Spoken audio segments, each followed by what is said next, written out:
Naflano del presidente Rodrigo Duterte para asibira otra vez con el Mandatory Reserve Officers Training Corps o ROTC program na mga estudyante na kolehiyo, ta está dividido el opinión del cuantos mga vivientes, con quien ya puede man entrevista el news team en antes aga. Cuantos di ila expresa suporta con el plano del nuevo administración.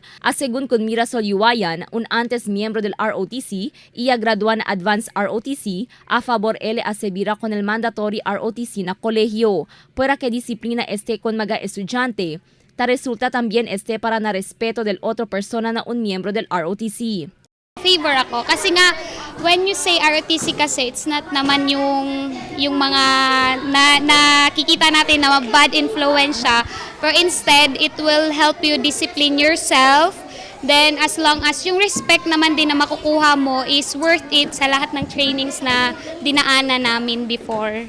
Ta suporta también el principal y antes miembro del ROTC na propuesto plano del nuevo administración. Ta cree Teresito Apolinario que por medio del entreño na ROTC ta queda como mga militar mga miembro onde preparado sila responde en tal caso tiene emergencia.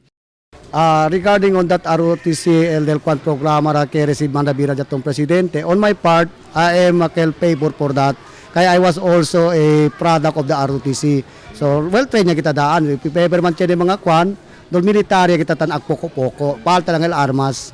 Pero para con cuantos el mga antes miembro na ROTC, taanda sila kontra na propuesto para asibira con el mandatory ROTC na kolehiyo. Según con Raul Isnani, hindi él a favor con el mandatory ROTC na razón tiene que hacer na clase de tratamiento ta hacia el oficiales del ROTC na de este mga miembro. Según con él, manade a quien accidenta por causa na actividad de hazing y otros entreño bajo na ROTC. Si asegura con este debe estudiar en bonamente y amenda con cuantos regulación y policía. Kasi kung ng mga senior, tamiday pakimodo sila tan manage. Chenete best hindi correct manage ang mga senior.